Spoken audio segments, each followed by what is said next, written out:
बहुत कठिन है राम, ये माया तेरी बहुत कठिन है राम। मधुवर, इस माया ने इस पूरे ब्रह्मांड को घेर रखा है और इस माया से निकलने का केवल और केवल एक ही रास्ता है, एक ही दवाई है। और वह दवाई, वह रास्ता, वह केवल और केवल हरि नाम का स्मरण, चिंतन, मनन, भजन, सुमिरन, यज्ञ, जप, तप, व्रत, अनुष्ठान इत्यादि जो वेदों ने बताए हैं, यही जो है आपका कल्याण का कारण है। इसके अलावा दूसरा कुछ नहीं। वेद ने भी कहा है न किंचित शाश्वतम, अर्थात इस संसार में केवल एक ही सत्य है, बाकी कुछ नहीं।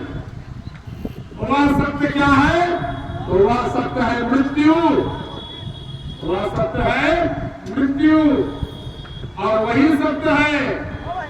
उसी को कोई काल, कोई ईश, कोई परमेश्वर कहते हैं। जाओ ना रसाला, तुम मोबाइल देखे तो यहाँ पर हम लोग आए कि जब किसी से धनुष नहीं टूटा, अरे वीडियो बना रहा है, जाओ ना थोड़ा वीडियो दिखा दो। कुछ इस तरह की बातों को कहा, लक्ष्मण जी उठ गए तेरी गुरु के आदेश से फिर बैठे अपने जगह पर और गुरु के आदेशानुसार राम जी को आदेश दिया गया कि सब लोग तो हार गए, अब चलो उठो राम भर जाओ बहु चापा, शिव चापा भर जाओ शिव चापा, कि हे राम अब आप उठो और भगवान भोलेनाथ के इस धनुष को चाप चढ़ाओ। भगवान उठते हैं।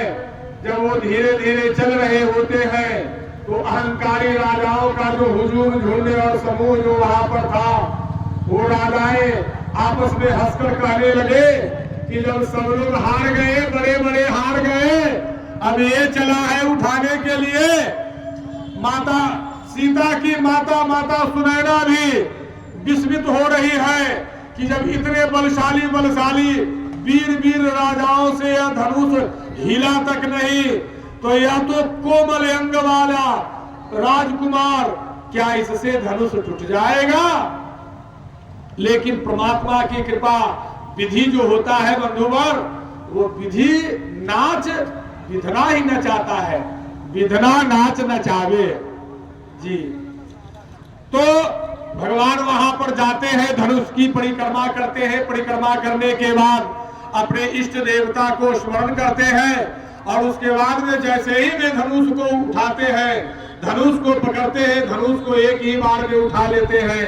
और जब वे प्रत्यंचा को चढ़ा रहे होते हैं, उसी समय में एक भारी ध्वनि के साथ वह धनुष जो है बीच से टूट जाता है, खंडित हो जाता है, या पूरे पृथ्वी कंपायमान हो जाती है उस धनुष के टूटने से। बंधुवर, इधर देवलोक से लेकर करके मनुष्य लोक तक अर्थात पृथ्वी लोक तक चारों ओर राम की जय हो, राम तुम्हारी जय हो, इस तरह के जय घोष होने लगते हैं। आसमान से, आकाश से फूलों की बारिश होती है और सभी देवी देवता लोग बड़े आनंद मनाते हैं। इस तरह से और महेंद्र पर्वत पर जो तपस्या कर रहे होते हैं, परशुराम जी के कानों तक भी यह ध्वनि सुनाई पड़ती है। वे तत्क्षण, चूंकि वो तो मन की गति से चलने वाले थे ना, उन्होंने मन की गति से चलने की सिद्धियों को हासिल किया हुआ था। परशुराम जी जामदग्नि ऋषि के पुत्र थे परशुराम जी। तो वही परशुराम जी आते हैं राजा जनक के सभा में और खंडित धनुष को देख कर करके बड़े क्रोधित होते हैं। तब तक राम और सिया माता का बड़माला जो होता है, माला एक दूसरे को पहना चुके थे, यानी बड़ कन्या को और कन्या बड़ को ग्रहण कर चुकी थी, बड़न कर चुके थे। परशुराम जी क्रोध से भरे हुए आते ही पूछ बैठते हैं कि इस सिंह धनुष को तोड़ा किसने? कौन है वो जो इस तरह के कुकृत्य को किया है।